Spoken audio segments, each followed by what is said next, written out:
Okay, so this is, a topic that we haven't covered too much yet, and a lot of people have asked us to, and there's a reason why we haven't. But obviously, looking at election fraud, election rigging, and looking at it in a meaningful way means you got to find evidence, right? And there's a lot of stuff out there that we can talk about, and there's a lot of stuff that people are making a really big deal about that's really not that strong.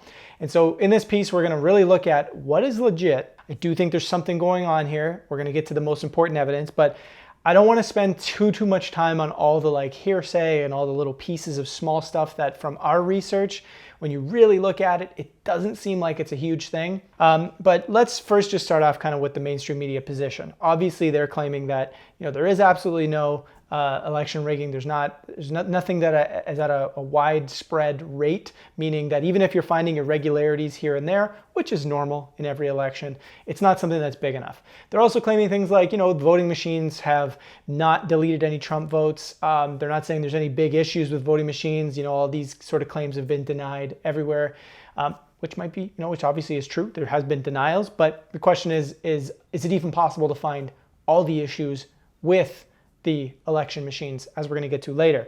So we know that that's a mainstream position. Social media has taken a similar position. Twitter has, you're going to see from this screenshot, anytime you try and post something that sort of calls into question some of the election results, they give you messages like this, really just trying to say hey, there's nothing to see here, there's nothing going on, which is partly true, but there's a lot more to the discussion than what meets the eye. So you've probably heard about, hey, there's people born in 1900 that are on the voting list, or hey, there's people that, are already dead that voted, or there's people that voted twice, or, there's mail-in ballots that may not have a date or may not have a correct signature, or may not have all these things.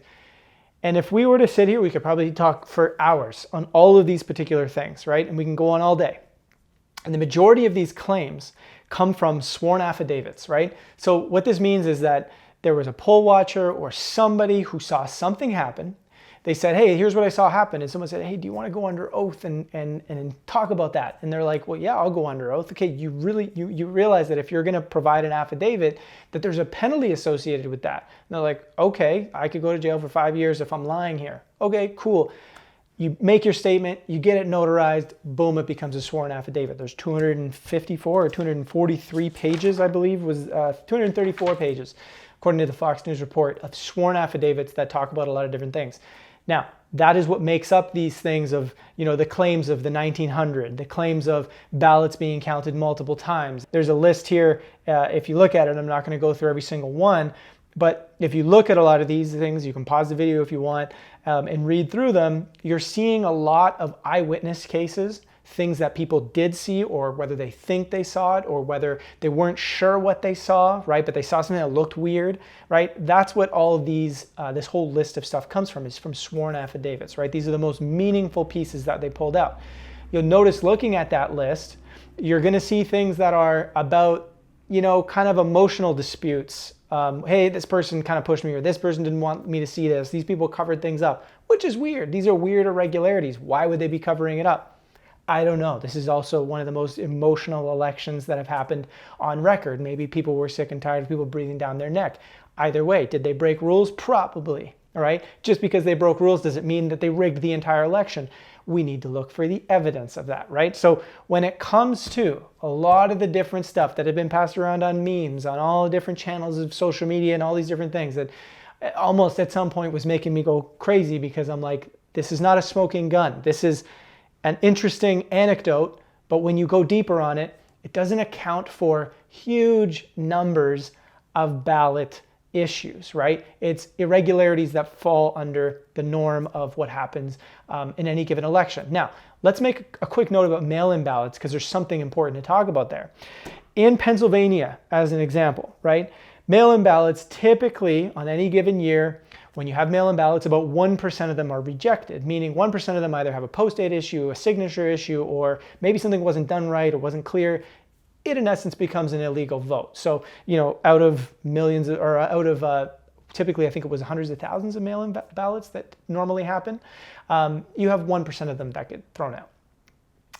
This year in Pennsylvania, out of 2.6 million mail-in ballots, you only had 951 that got thrown out, which works out to about 0.03%, which means 30 times less than the average, election cycle where you're having about 1%, a hovering 1% that gets thrown out, which means for some reason in Pennsylvania, they're approving mail-in ballots at 30 times the rate that they normally would. That's an irregularity, right? In Pennsylvania right now, the difference between Trump and Biden is about 80,000 votes, right? If you were to look at mail-in ballots and you were to say, well, they're approving, meaning they're giving likely, mail-in ballots are more likely for Biden than they are Trump. If every single one of those, vote that fell out of the irregularity, so if you were to say, hey, there should have been about 28,000 votes in Pennsylvania this year that got thrown out, if it were to follow normal statistics. Even if you take that 28,000 all off of Biden, you still have a Biden lead, right? But maybe there's more stuff going on that makes up the rest of that difference. I don't know. But the point is we're going to look at the hard evidence, the stuff that is the most meaningful. When it comes to the mail-in ballots, unless there were huge numbers of ballots that were faked or that were thrown in the garbage, right? Mail-in ballots is probably not the spot to which everything was rigged. At least I'm not persuaded, I'm not convinced that is the spot. I think there's better evidence for something that really needs to be looked at. And I think most of the coverage of Trump's campaign going after mail-in ballots or going after some of these things, I really think they're just trying to buy time. I think what they're doing is they're trying to push back the certification date because where they have, according to their claim, real evidence is something they need more time to put together. And so they're trying to push back the certification because once this election is certified, it's going to be really hard for them to overturn it.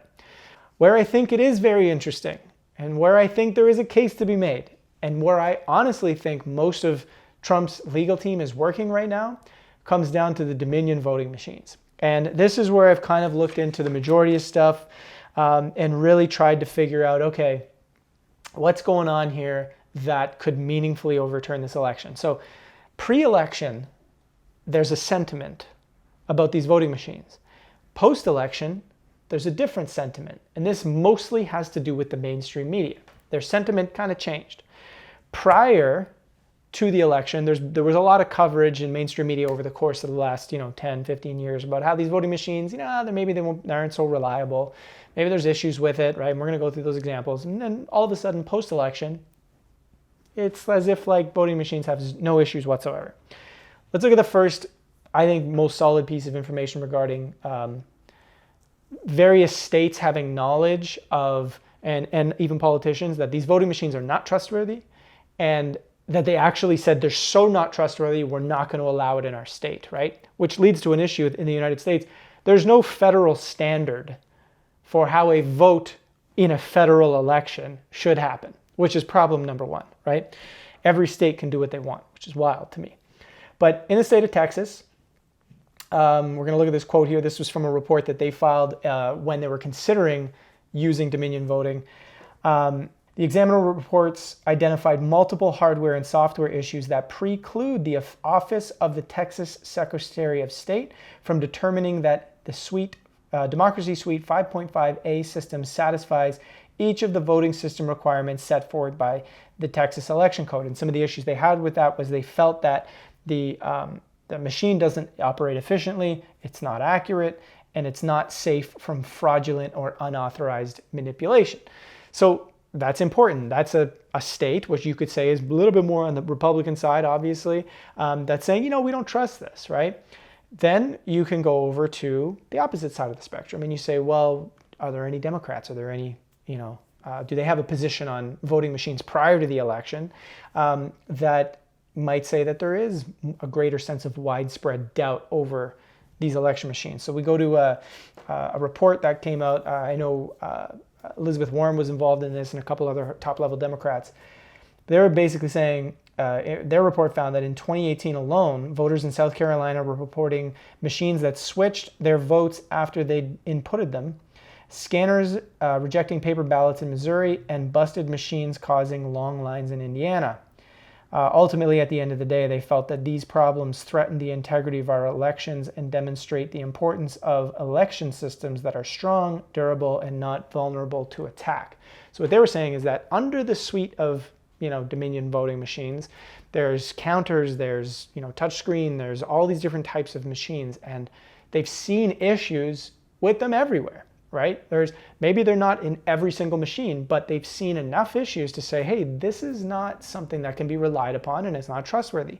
So from a bipartisan perspective, you have people on both sides of the coin that are saying, look, these machines are not trustworthy. We know there's issues, right? Further to that, you go to an article we published that talks about one professor, including Edward Snowden, which we'll get to in a second, but Alex Halderman, who actually had been working on these voting machines and kind of exposing them for quite a while. And in 2017, he said, I know America's voting machines are vulnerable because my colleagues and I have hacked them repeatedly.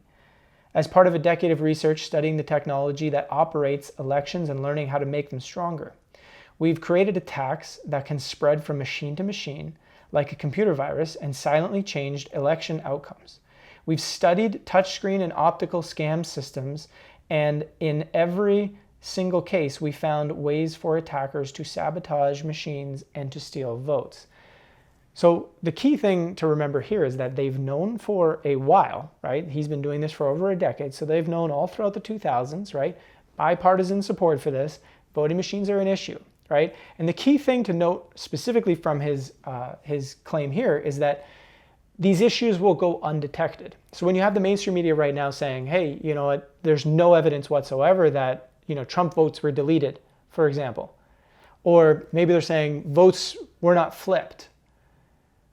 What if some of these issues are undetected, right? So for somebody to come out, for a mainstream journalist to come out and say there's no evidence whatsoever would be false. It would be more so to say, hey, to be honest, we don't know. We know these machines are not trustworthy. Let's look into this. That would be real journalism. Let's look into this and let's find out whether or not the claims actually have evidence. Let's be patient. Let's not sow doubt or certainty on either side, right? That says, no, none whatsoever. Yes, tons, it's only lots, right? Let's not do that because that's not responsible journalism. But we know that doesn't happen in the mainstream, and it doesn't even happen in the most of alternative media. Most of alternative media is just as bad as the mainstream media at sowing partisan or specific bias that's basically closing the doors to other things, which is why we try and be as open about this stuff as possible here, because yes, there's always going to be a little bit of bias in everything. But if you can see that very clearly, because we're not trying to push you emotionally one way or another, you're going to have a much easier time making sense of the world. So we know, hey, there's been issues. They know there's issues.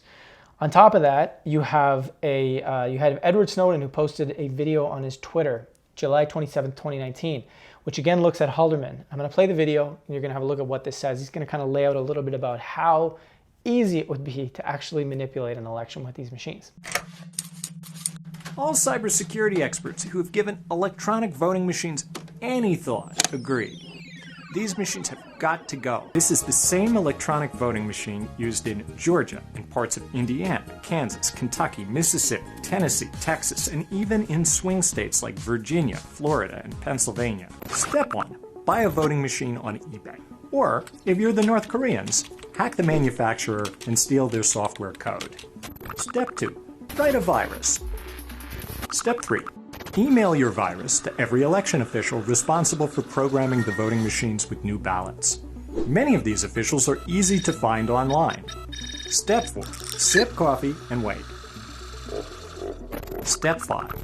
Hijack the ballot programming and let the election officials copy your invisible malicious code onto the voting machines. Step 6.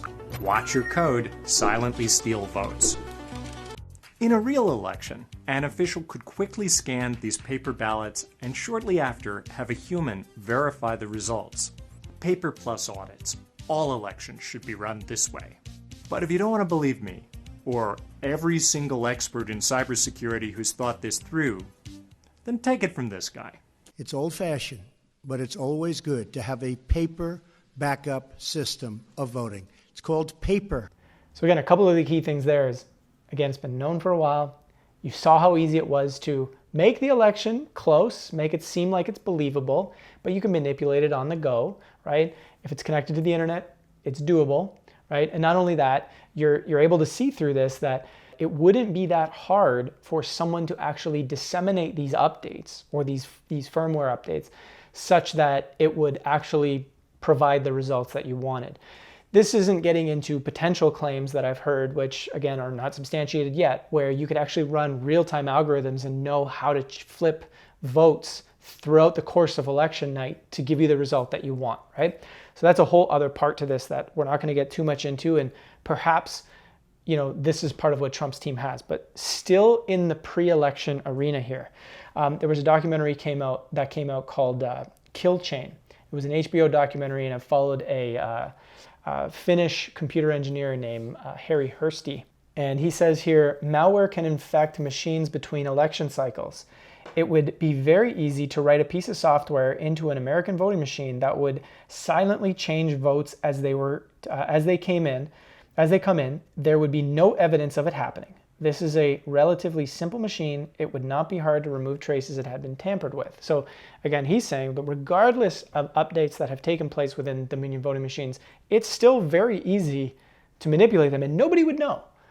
The key thing here is people wouldn't know. It would be very hard to figure this out. So finding evidence on voter fraud on machines is an issue, but we know that it's a problem we have known for a very long time, which is why I think this is one of the biggest things to look at. Further, the most alt-right conspiracy theorist website company in the entire world, PBS, if you didn't catch that as a joke, I know I make bad jokes sometimes, but PBS even ran a report 1 week prior to the election stating, again, looking at Halderman's work, showing how it's so simple to manipulate these machines, to hack these machines, to rig an election. So all across the board, pre-election, it was obvious. It's been long talked about. These machines are an issue. They can't be trusted. So then it enters into, people are saying, you know, hey, the Trump campaign's not putting forth any meaningful evidence yet of voter fraud, right?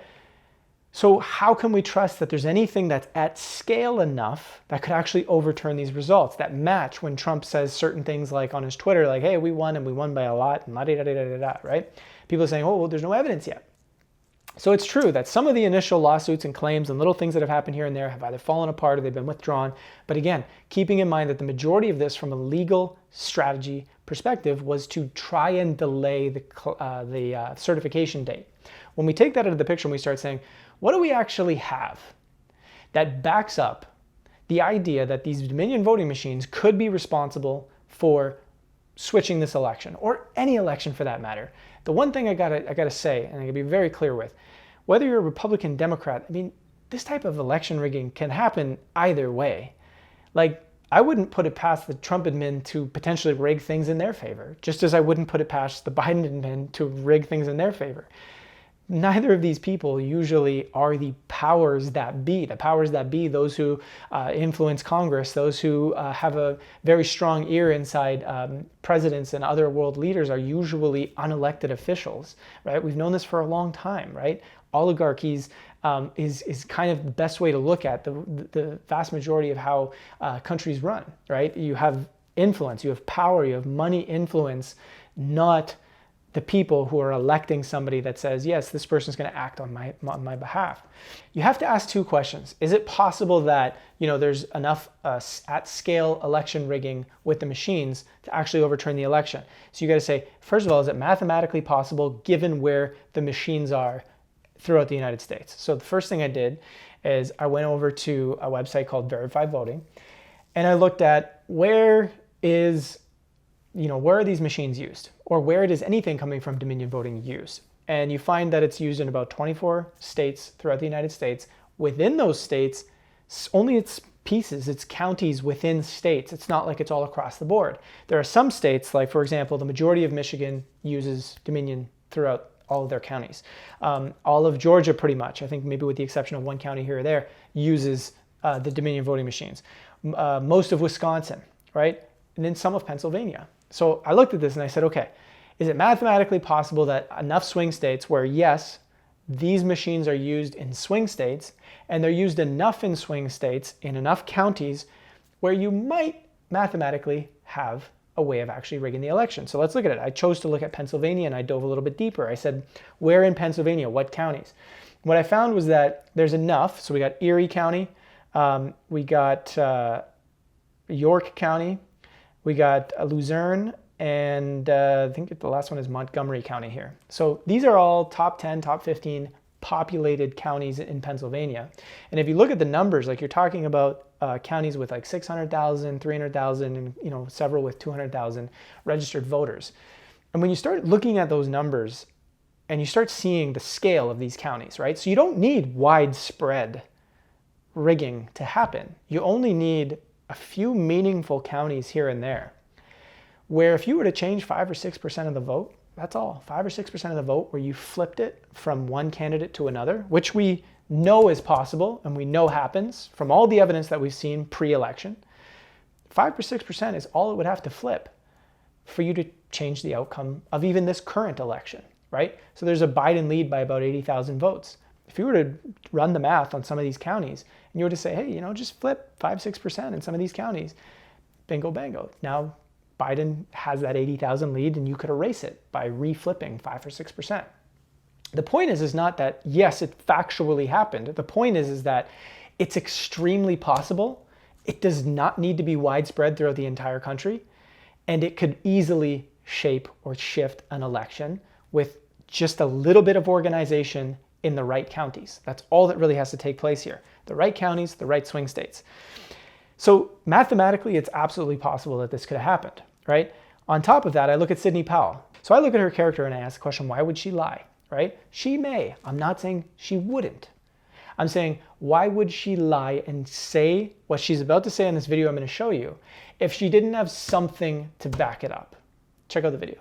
Because we're fixing to overturn the results of the election in multiple states, and President Trump won by not just hundreds of thousands of votes, but by millions of votes that were shifted by this software that was designed expressly for that purpose.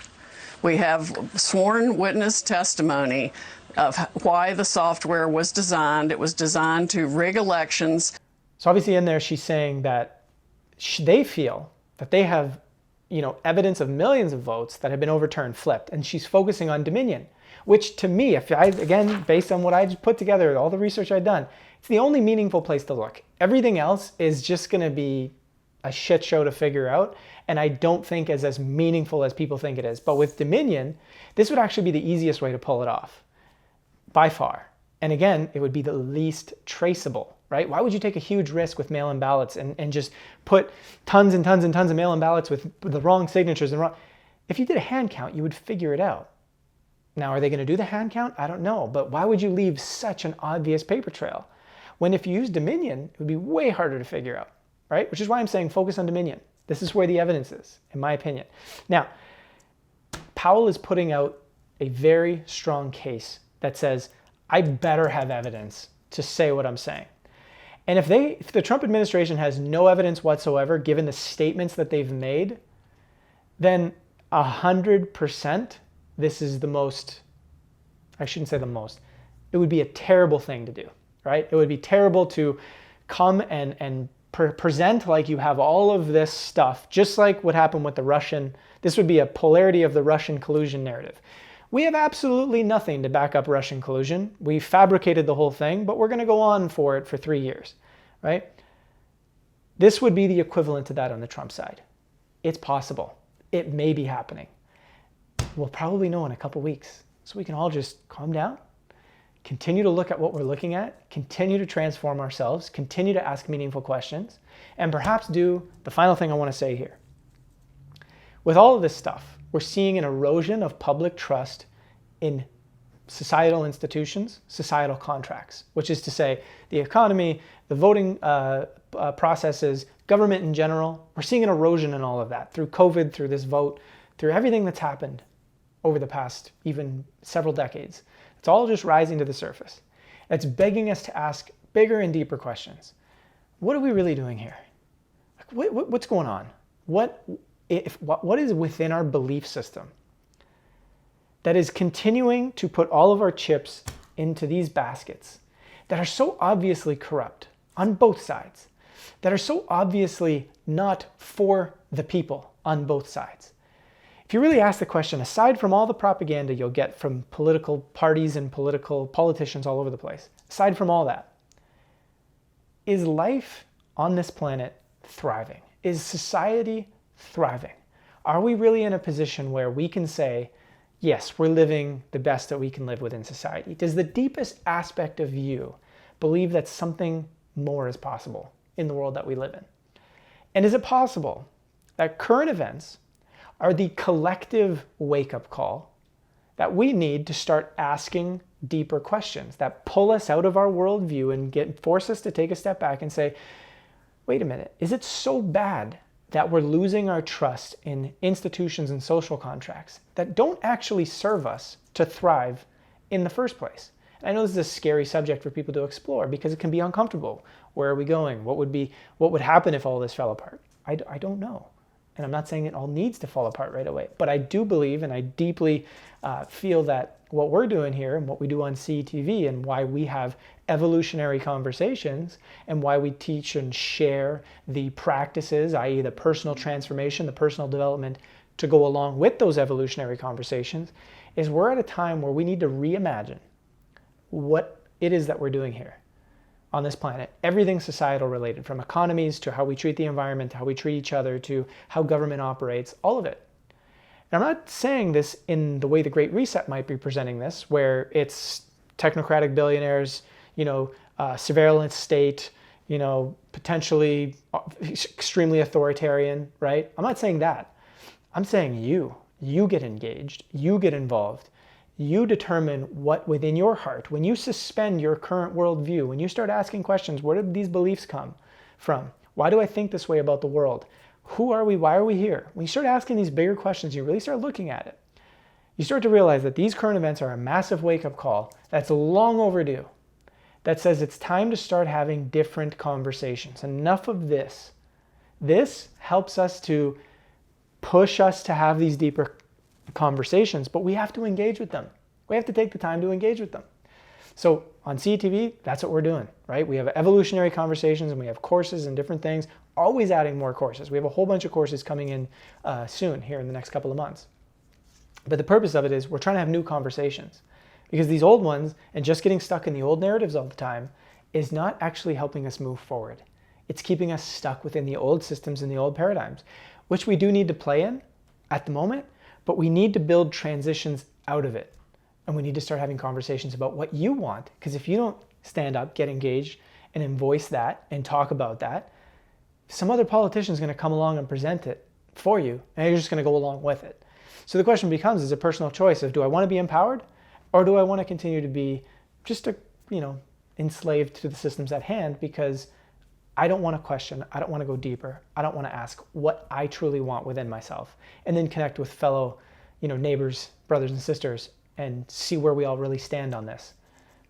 This is what needs to happen. This is what this is all about at the end of the day. Head on over to CTV.1, check it out, start a free trial, see if you like it, see what see what we have coming out, see what we have going on, and engage in this process. Thanks so much for watching.